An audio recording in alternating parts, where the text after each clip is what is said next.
não sei, eu não tinha muito mais para dizer do que isso. Acho que talvez comentar só o final, talvez, da fala do Baccarri, já aproveitando que a gente está aqui. Será que eu deixo para depois dele falar? É depois, né? Tá. Ayrton, por favor. Boa tarde a todos. Inicialmente, gostaria de agradecer o convite, né, desse programa público, né, feito por Sabina. É um prazer estar aqui no Vídeo Brasil, esse espaço incrível que reúne uma diversidade de experiências, de sentidos, né, e de expressões criativas. Então, gostaria de pedir a permissão a Pablo, né, para poder, antes de abordar ao tema, falar um pouco de mim, né, me apresentar, né. Meu nome é Ayrton Heráclito, eu sou filho de Alberto Heráclito Ferreira, ele era militar, negro, do Recôncavo da Bahia. A minha mãe se chama Lourdes Cardoso Novato, ela é branca, descendente de brasileiros, portugueses e italianos, né? E sou filho de um casamento interracial, né? Os dois se encontraram no interior da Bahia, na cidade de Macaúbas, e tiveram 6 filhos, né? É importante esse dado para minha apresentação, porque acho que fala um pouco, muito, né, de quem eu sou hoje, né? Esse misto, né, de diversas influências que constituíram os fenômenos aqui no Brasil, né? Só que a cultura, principalmente, né, oriunda da minha herança paterna, não teve muito espaço na sociedade do interior da Bahia, da cidade de Macaúbas, a qual eles se conheceram. Então, meu pai sempre foi relativamente aceito pela família da minha mãe. Então, esse fenômeno gerou uma espécie de isolamento, que mais tarde estava no meu destino tentar investigar, sondar, especular sobre os porquês, né, deste tratamento em relação ao meu pai, né? Então,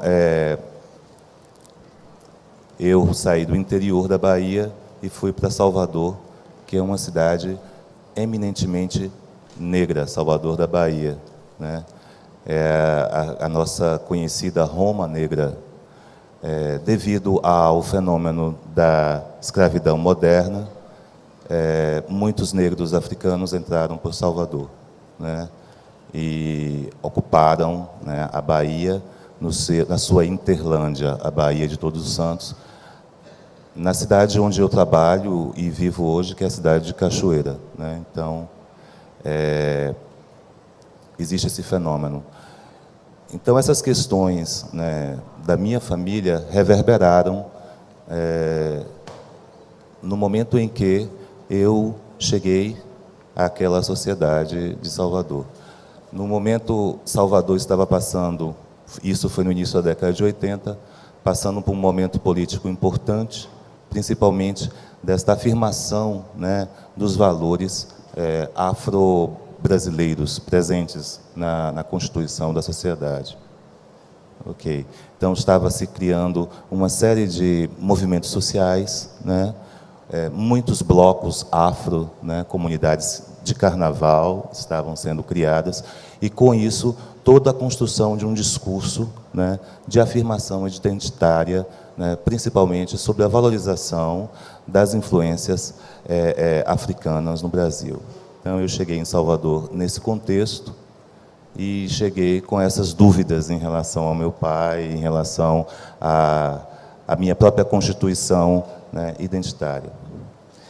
Nesse período, eu entrei num curso de educação artística e fui convidado para fazer a direção de arte de um vídeo, uma das minhas primeiras experiências com audiovisual.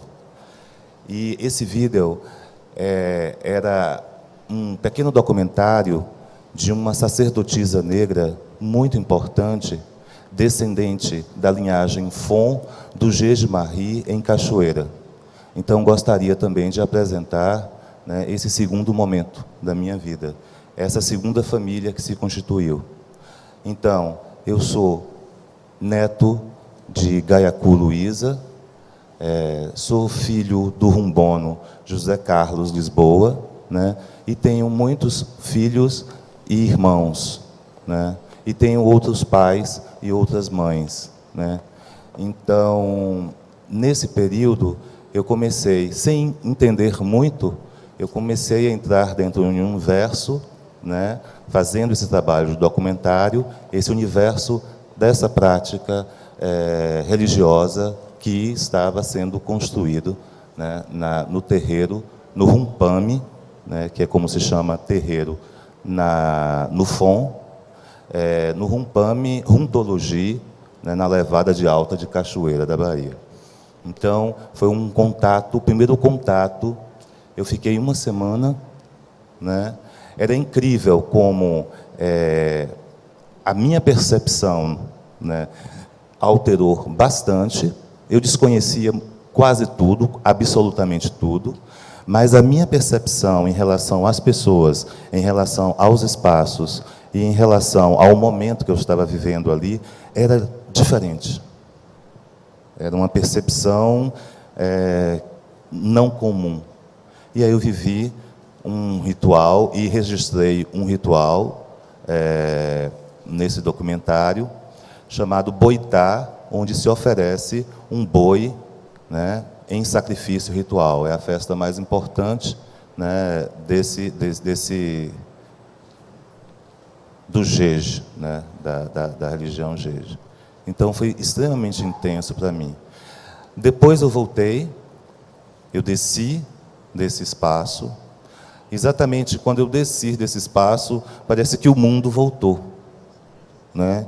E aí a impressão de normalidade, né, tinha se retornado. Então, esse estado de consciência que eu vivi lá não existia mais. Eu retornei a Salvador e passei por um grande problema de saúde, né? Uma grande infecção, né? Uma infecção intestinal, né? Muito grande, fiquei muito mal. E aí eu fui procurar a pessoa que me apresentou ao terreiro, que era o meu pai, o rumbono José Carlos, e ele falou: olha, meu filho, você esteve num momento muito especial, né? E você foi despreparado. Você tinha que passar por uma preparação. Tudo bem, você estava fazendo um trabalho, estava registrando, fazendo um trabalho de audiovisual, né? Você estava registrando, mas mesmo assim você viveu e você, por ser muito sensível, você absorveu, né, muitas coisas. Ok. Então, eu comecei, de certa forma, a ter mais contato com ele. Ele me preparou banhos, limpezas espirituais, e realmente eu me restabeleci muito rapidamente, né? Isso é importante dizer, porque através dessa experiência, né, a minha forma de pensar a arte e o mundo mudou radicalmente, né?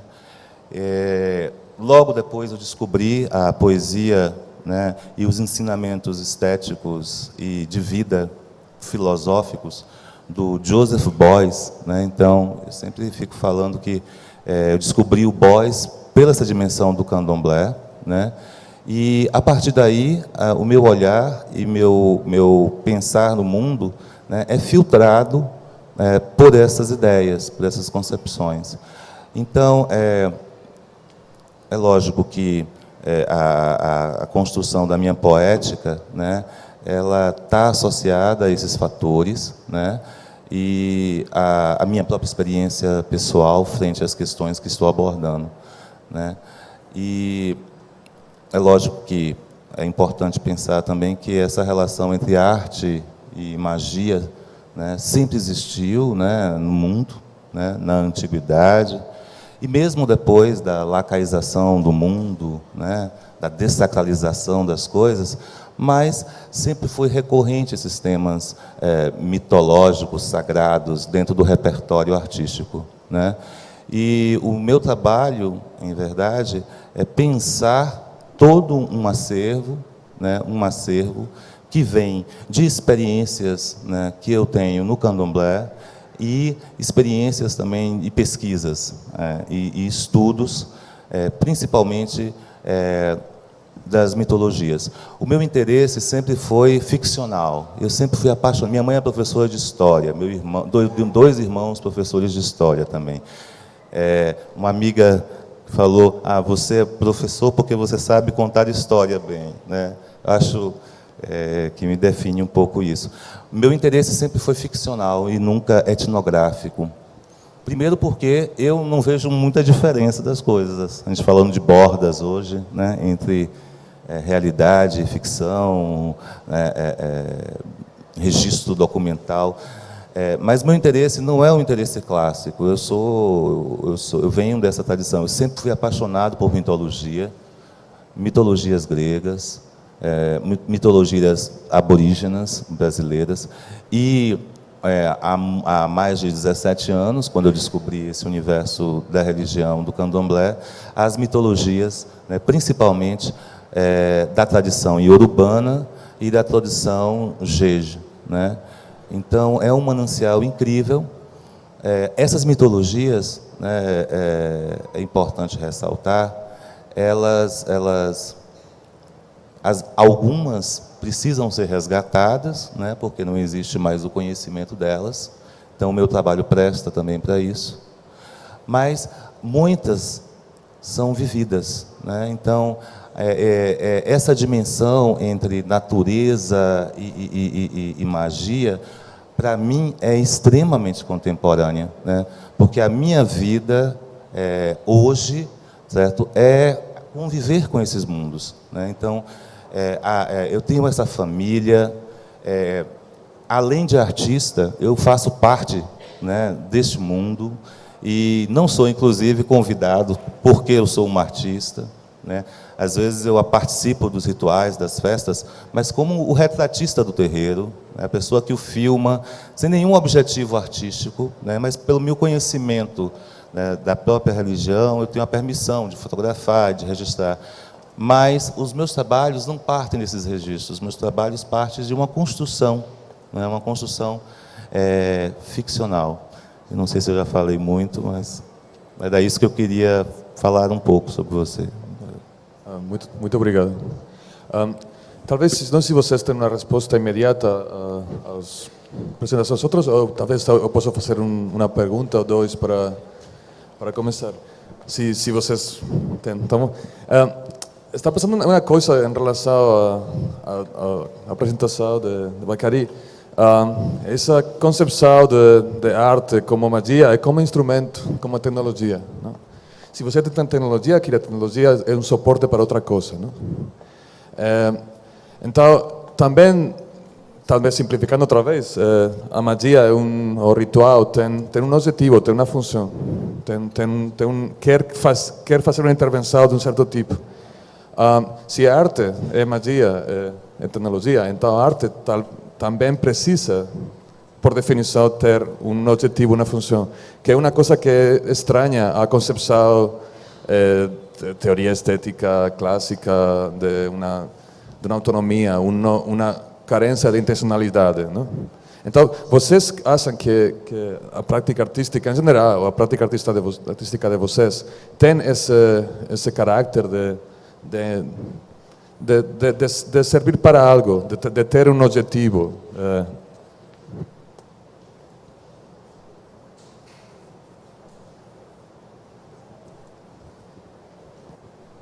Eu acho que vou tentar. Como eu falei, a minha relação, estou falando muito da minha experiência, né? Mas eu acho, de forma geral, né, essa relação, ela abre, né, outras formas de compreensão, né? Outras formas de compreensão e de funções mesmo. Então, tipo, esse trabalho meu que eu estou apresentando agora, né, além de ser um produto artístico, uma peça artística, né, inserido em um sistema, né, ele, antes de mais nada, é uma ação minha no mundo, né? É uma grande homenagem que eu faço, né, a uma pessoa muito importante que muitos de vocês não conhecem, né, mas uma pessoa que teve um acervo energético, cultural, né, de sabedoria, né, na Bahia a gente chama de axé, né, que é essa força energética para o mundo, muito importante. Ela viveu 105 anos, a mãe Estelita. Ela era filha de Omolu, que é justamente esse mito, né, que reza a doença e a cura, né. Então, fazer esse trabalho é um pouco trazer essa energia, né, conectar, de certa forma, essa energia, certo, com os outros, né, com os outros. Então, eu não consigo mais pensar o meu trabalho dissociado desses universos, né? É isso. Não sei se responde. Vocês querem dizer uma coisa disso também? Não sei, eu acho que eu me perdi um pouco na relação, tipo, magia, tecnologia e arte, mas, quer dizer, a partir da fala dele, talvez, mas acho que talvez, para mim, o problema esteja mais nessa formulação, nessa conexão entre esses três termos, do que na questão se existe um objetivo ou não para a produção artística, minha ou, sei lá, como eu vejo dos outros. Eu acho que o problema para mim seria cair também numa espécie de justamente uma teleologia, uma espécie de uma funcionalização da produção artística, né? Eu acho que, na maneira como eu trabalho, eu não vejo que existe, eu não entendo que exista um objetivo a priorístico assim, na produção, mas, obviamente, ela acaba adquirindo funções, diversas funções, né?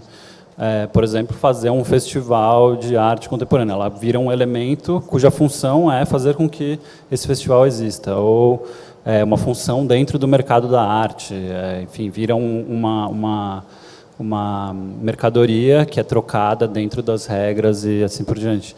Mas eu não diria que tem um objetivo, não. Talvez, não se lembra, mas é o texto que fala da peça sua, que é um intento de, não está funcionando, mas que é funcionar com uma invisibilidade, talvez para exponer ou para exponer ou talvez para mudar uma prática institucional, ou a instituição mesma, talvez, não? Não pode ter esse tipo de objetivo, é um objetivo. Sim, não, sim, mas é que aí eu acho que já, bom, para começar aqui o texto, eu entendo, pelo menos, o texto, mesmo que seja o texto que eu escrevi, como uma espécie de, já uma leitura do trabalho, mesmo que ele ainda não exista, né? Então, é uma atribuição de função que eu estou dando para aquela coisa, assim. Aí eu acho que, sei lá, uma das coisas que eu tinha pensado em falar, acabei não falando, mas quando a gente pensa em magia também, quer dizer, voltando para isso, mas enfim, a gente não falou disso, mas nessa coisa que eu estava falando antes, né, nessa ideia de magia, tem a figura do mágico também, né? E a figura o mágico é, sei lá, o juiz, né, dentro no julgamento. Ele é o agente que agencia, que faz alguma coisa acontecer, né? E eu acho que nesse caso, por exemplo, no texto, esse agente sou eu, né? E a questão é justamente essa. O mágico, para insistir nisso, o mágico o objetivo dele é sempre desaparecer o máximo possível para que a mágica seja mais verossímil ou crível possível, né? Então, eu acho que, voltando, tentando dizer de novo, acho que o trabalho ele tem uma série de dinâmicas internas e lógicas próprias que estão na materialidade da existência dele, assim. A leitura que eu faço é uma leitura e é uma função que eu posso atribuir a ele, tanto quanto várias outras funções e outras leituras podem ser atribuídas. Não sei, é mais ou menos assim que eu entendo. Obrigado. Bacari, você quer comentar um pouco assim? Porque você fez a conexão mais forte assim, entre como uma tecnologia, como uma maneira de fazer uma coisa, não? Não? Commenter concernant la magie ou est-ce que vous pourriez être un peu plus précis Precisamente, que se l'arte, como você disse que a arte é como uma tecnologia. A tecnologia é uma coisa que, como você tem aqui, a tecnologia é a televisão, que para aqui está utilizando para mostrar outra coisa. A tecnologia não tem como fim em si mesma, em princípio. Conceitualmente não é o fim em si mesma. É uma aplicação do conhecimento para possibilitar outra coisa, não? Como a engenharia. A engenharia não é a física. A engenharia é uma aplicação de um conhecimento prévio para conseguir outra coisa, para chegar à Lua, não? Mas se a arte é uma tecnologia, então a arte talvez deve ser entendida da mesma maneira. Então, qual é o objetivo que a arte pode ser utilizada? Se a arte é uma tecnologia, deve ter um objetivo, talvez, ou não. Essa é a pergunta. E também você falou muito de um contexto específico, cultural, político do continente. Então, talvez a resposta está lá, mas eu queria saber um pouco se você queria falar disso. Forcément, il y a la notion culturelle qui apparaît parce que la culture aussi, la culture à laquelle nous appartenons influence notre façon de voir les choses et de les interpréter. Donc il y a tout le temps il y aura tout le temps ces problèmes sémantiques parce qu'il y a des choses, par exemple, qui peuvent exister ici, mais qui dans notre culture n'existent pas. Donc nous l'apprendrons à travers l'autre. Et nous allons essayer d'adapter des façons de voir, des mots pour essayer de l'adapter le mieux à notre contexte. Mais même on le dit dans les français, par exemple, les mots synonymes à 100%, ça n'existe pas. Donc ce débat, ça va rester ouvert, mais chacun va continuer à l'argumenter de son point de vue, mais à partir de sa culture. Donc, par exemple, moi, je disais que concernant la magie, moi, je pense que la magie, il y a un côté mental, il y a un côté... Moi, je vois, quand on parle de magie, moi, je ne vois pas la magie à travers comme quelqu'un qui est là comme magicien. Moi, je vois la magie à travers le mental. Il y a ça peut être spirituel, intellectuel, tout ça. Par exemple, cet écran, il est là aujourd'hui, mais il n'existait pas. Quand on est venu sur Terre, est-ce que Dieu avait mis cet écran ici? Il est sorti de l'imagination de l'homme. C'est comme ça que je vois, quand je parle de magie, c'est comme ça que je vois la magie aussi. Donc il y a souvent une façon de réduire la magie aux magiciens ou à des pratiques rituelles ou autres. Non, moi j'ai une autre interprétation. Je veux dire, la pratique spirituelle peut être mentale, mais basée sur la croyance. Par exemple, la croyance religieuse. Mais la magie aussi peut être d'ordre mental, mais basée sur l'intelligence du cerveau à générer des choses qu'il a fabriquées d'abord en son sein et ensuite, à travers des tentatives, essayer de les traduire en concret. Ce micro, il n'avait pas existé quand le monde était créé. Donc c'est sorti de la tête de l'homme, mais par le pouvoir de l'imagination, par la magie de l'imagination. C'est comme ça que je vois la magie. Mais je ne réduis pas la magie aux magiciens comme quelqu'un qui vient faire pour arnaquer ou escroquer. Ce n'est pas ça quand je parle, je pense, quand je prononce le mot magie. Donc ça, c'est ce que je voudrais ajouter. Voilà. Donc je vais tout simplement dire que la capacité intellectuelle, la capacité mentale et le fait de croire en quelque chose, parce que le mental et la croyance vont de pair. Parce que pour réaliser un projet, il faut d'abord y croire. Donc, il peut ne pas exister dans un premier temps, mais à force d'y croire, on le traduit par l'acte. C'est en ça que je vois la magie. C'est comme ça que je vois la magie. Je vous en remercie. Obrigado. Estava pensando também que quando estava você falando de ficcionalização, que é uma coisa que você entende a ficção como uma estratégia de trabalho. E quando você falava também dessa maneira de olhar o mundo que tem diferentes perspectivas e diferentes narrativas, é que talvez é possível fazer diferentes ficções, mas também é possível que as ficções não sejam compatíveis, não? Que as ficções tenham um conflito, que não seja possível que essas ficções morem juntas. Então, que fazer nesse momento? Porque talvez essa história que eu comecei com ela, uma história de definições de cultura, natureza, é uma ficção, talvez, acho que é muito fácil definir-la como tal, mas essa ficção não permite as outras ficções habitar com ela, não? Essa ficção não gosta essa ficção não gosta das outras histórias ficar lá. Uma ficção é muito arrogante. Então, o que é possível fazer nesse contexto? Como artista ou como pessoa também.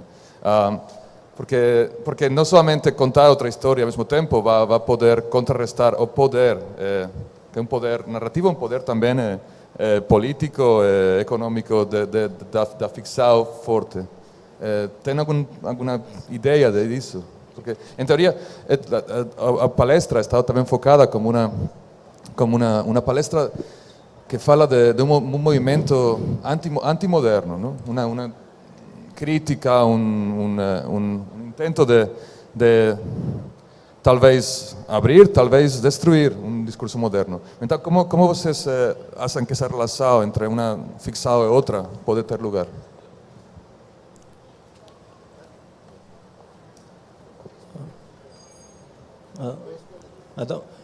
Concernant les fictions, moi je dirais que si nous sommes réunis ici, parce qu'il y a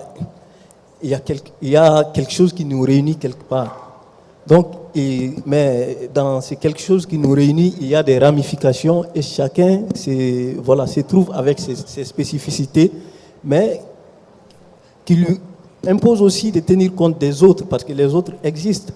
Donc, de là, quand on veut fictionnaliser, nous sommes obligés de nous, on est modélé par ce qui nous entoure, on est modéré dans la culture dans laquelle on est. Donc c'est à partir des objets dont nous disposons qui vont servir à construire notre fiction. Donc la différence est là. C'est à ce niveau qu'il y aura la différence dans la fiction, dans la fictionnalisation. Par exemple, quand moi je fais mes films, j'ai besoin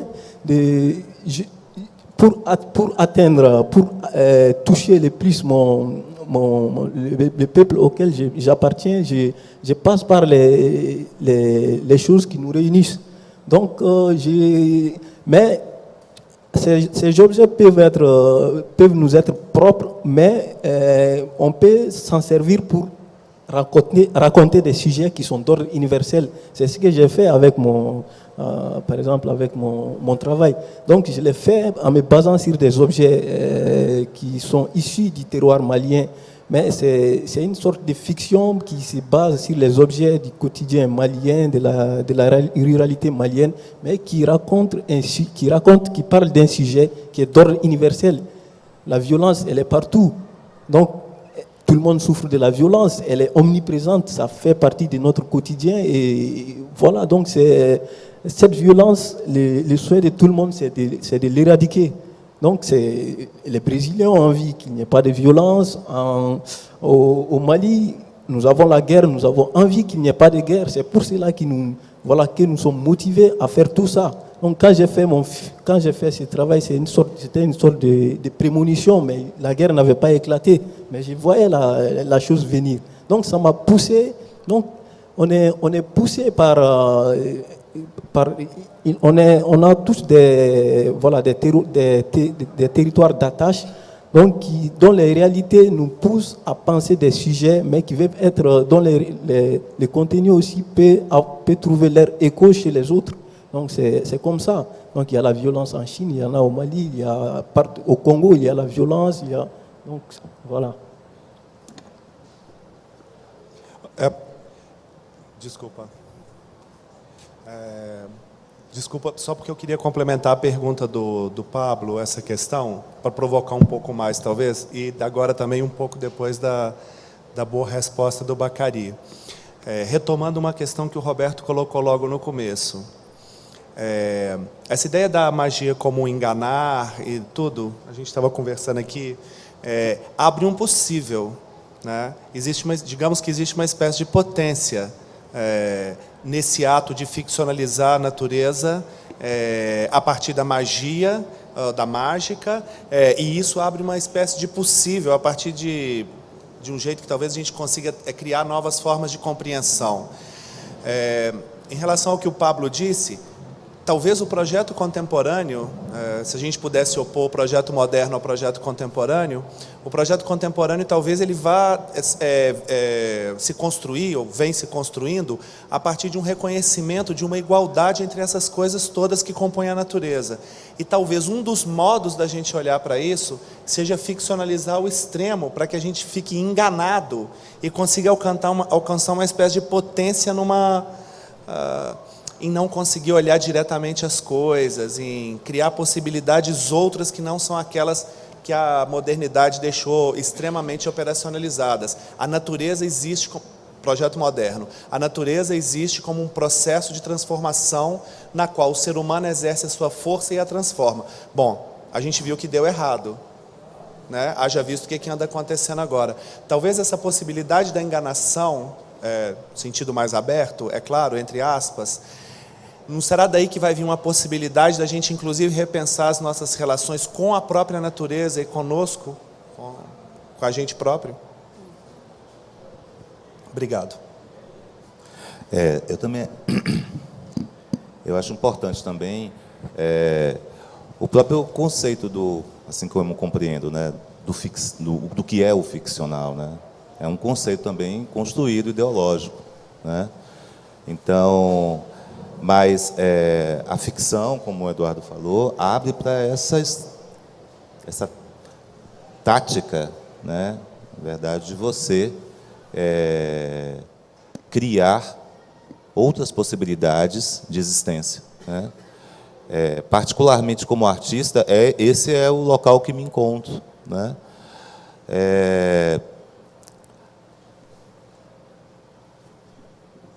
Eu não vejo muita distância, né? Eu citei a etnografia como um pensamento clássico mesmo, assim, de uma oposição em relação ao ato, né, ficcional, poético, né?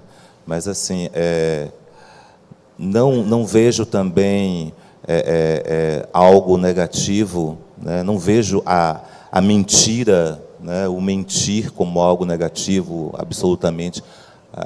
Penso como o nosso poeta, né? O nosso poeta, como era?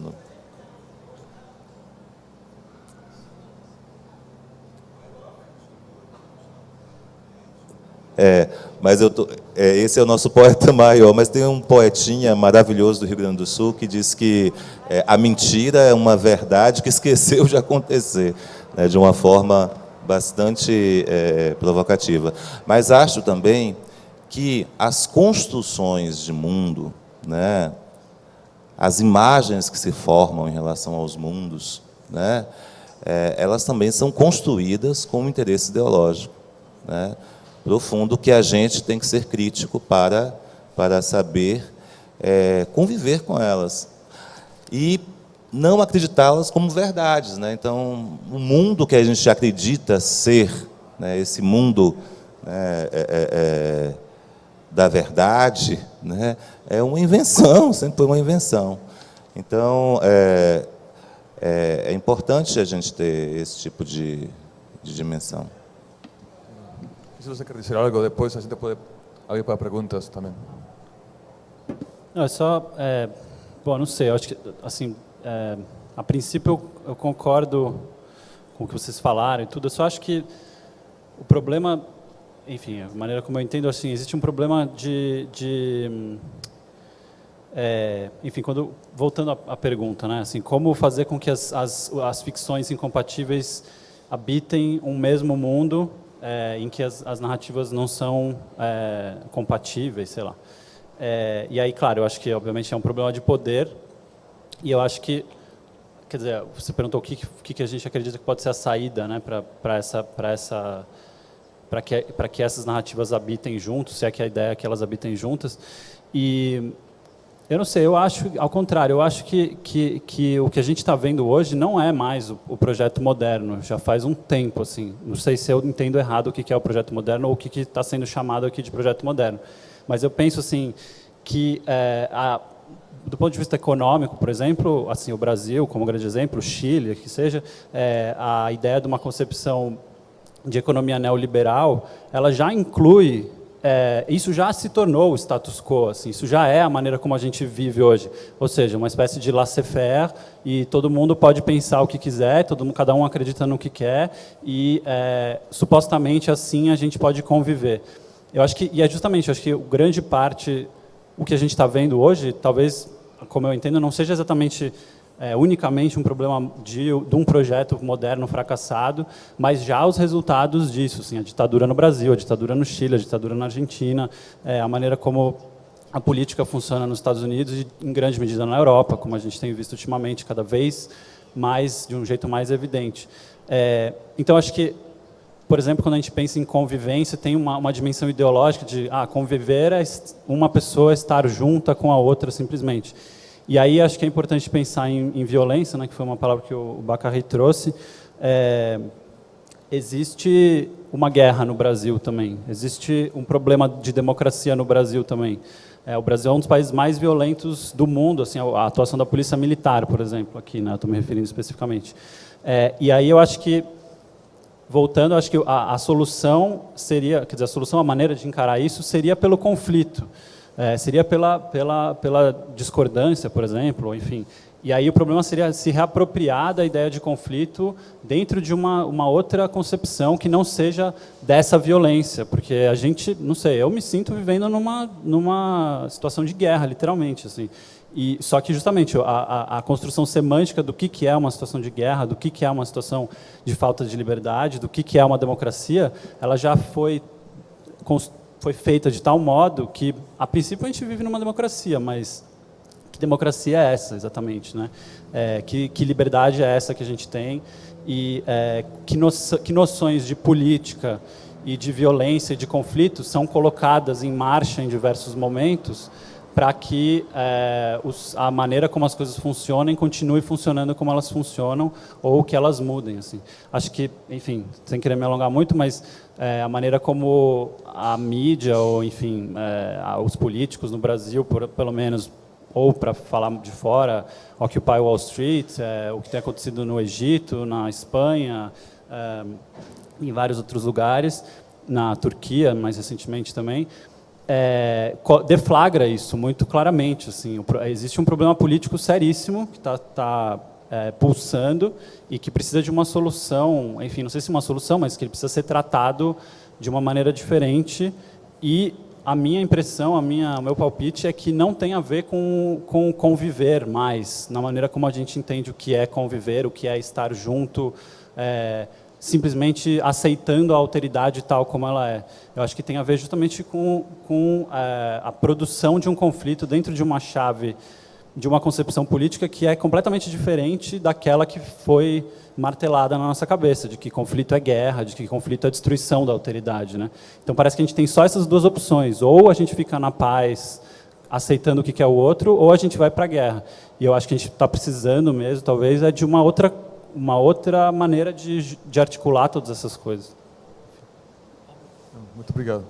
Talvez, assim, 2 perguntas, 5 minutos, desculpa. Tem um microfone por aqui. Oi. Tem microfone, pode falar. Porque não Posso sei falar? quantos... Oi, posso falar?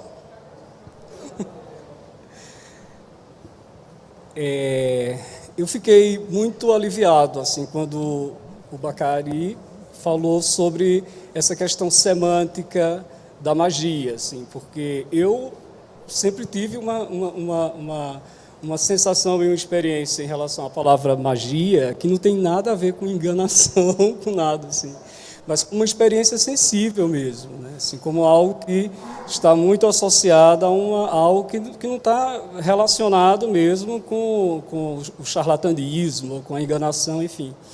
Mas eu fiquei também querendo comentar uma coisa do Laimé Garcia, quando ele fala que do mundo mágico, que é algo anterior às religiões, e ele diz que os índios são os precursores da tecnologia, porque eles faziam comunicação à distância, muito antes de qualquer outra coisa. Assim. Eu achava que era relevante falar disso, assim, né, dessa relação que eu sempre tive da magia, quanto a essa questão da experiência sensível e dessa referência do Laimé, quando ele fala da tecnologia através das experiências dos índios, e só isso. Eu queria só aproveitar, porque eu acho que ecoa um pouco no que ele está falando, e fazendo um link com a conversa de agora de manhã, né, que a gente falou muito dessa questão da geopolítica, do Sul e do Norte, o Sul no Norte e vice-versa. Eu estou achando super emblemático que a gente tem aqui 3 ideias, né, em princípio, sobre a magia e a relação com a natureza, que são muito diferentes, né? Então, o Bacari traz uma ideia onde a magia dialoga mais com isso que você está falando agora, que faz parte de uma estrutura cultural, de uma coisa mais espiritual, de uma relação mais direta com a natureza. Aí o Roberto trouxe uma coisa que ficou, né, que entrou na ideia da magia como enganação, da ideia do mágico, e o Heráclito trouxe um in-between, né? Quando você traz a questão do aborígene e tudo, e eu fico pensando que o quanto, claro, tudo é construção cultural, né? Mas o quanto a própria ideia da tecnologia, ela também, a visão de tecnologia que a gente está falando aqui agora, é uma visão também em cima de uma ideia de poder, né? É uma visão etnocêntrica, eurocêntrica de tecnologia, é uma coisa construída a partir de uma economia XYZ. E quando você traz o que o Laimert fala sobre os índios, acho que é uma maneira legal da gente repensar onde é que a gente se coloca, inclusive na questão política que você está falando, Roberto, né? Da onde vêm os princípios e quem é que desenhou esses princípios que a gente está seguindo para definir o que é mágico, o que não é mágico, o que é enganação, o que não é enganação. Acho que nesse sentido eu concordo que é super bacana ouvir o Bacari trazer o próprio trabalho dele, né, a obra dele expõe, traz essa questão do espiritual, do mágico, de uma maneira super fluida, né, que não é uma coisa imposta, não é uma coisa pensada, é uma coisa que mistura a tecnologia e o campo mágico simbioticamente, assim. Era só um comentário. Você quer comentar alguma coisa? Sim. Ce que moi je voudrais ajouter aussi, c'est par exemple dire que la tromperie, c'est l'idée de la magie. Je donne un exemple. Même dans les plis rationnels des choses, par exemple la technologie, la science, s'il n'y a pas la tromperie au début, il y a la tromperie à l'aboutissement. Pourquoi? Imaginons les ingénieurs se servent des logiciels 3D pour simuler la réalité, mais c'est sur la base du mensonge. La mensonge et la réalité font la même chose. Mais du moment où ça rend service, et que ce service aussi, c'est à l'aide de ces mensonges, de cette simulation, tout se transforme en concret, moi je trouve que c'est magique. On a la magie. Donc les mensonges, c'est dans la magie, la vérité, c'est dans la magie. Donc là, les mensonges peuvent être un bien, mais ça dépend du contexte dans lequel on les place, tout comme la vérité aussi peut être dévastatrice, mais ça dépend également du contexte dans lequel elle se trouve, cette vérité. Donc si vous m'accordez un peu de temps concernant la fictionnalisation, parce qu'il y a un passage qui est très court, donc j'aimerais le partager avec vous. Je pense que c'est très important. Quand j'ai commencé à décrire ma démarche artistique, j'ai commencé par un petit paragraphe. Une minute. Une minute, oui. J'ai dit le discours de l'artiste. Il peut naître du vrai ou surgir du fictif. Peu importe. L'essentiel, c'est de parvenir à instaurer un élan de réflexion, une remise en question, de dialogue social et ou idéologique par une argumentation technique, esthétique ou de contenu provoquant souvent une consolidation ou un déséquilibre de l'équilibre déjà existant de manière à construire un nouvel équilibre.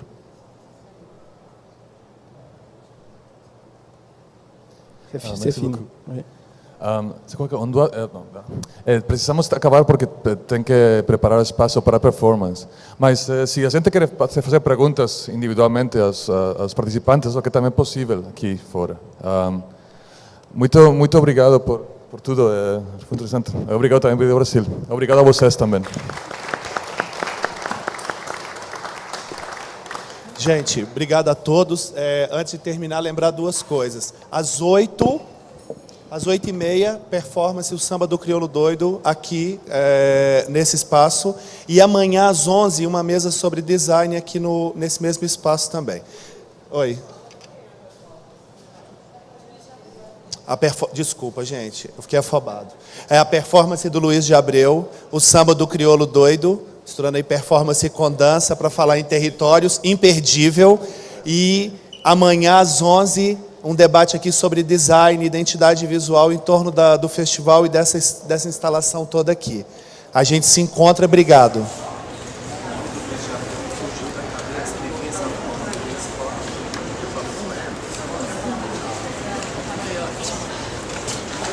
Obrigada, Zé.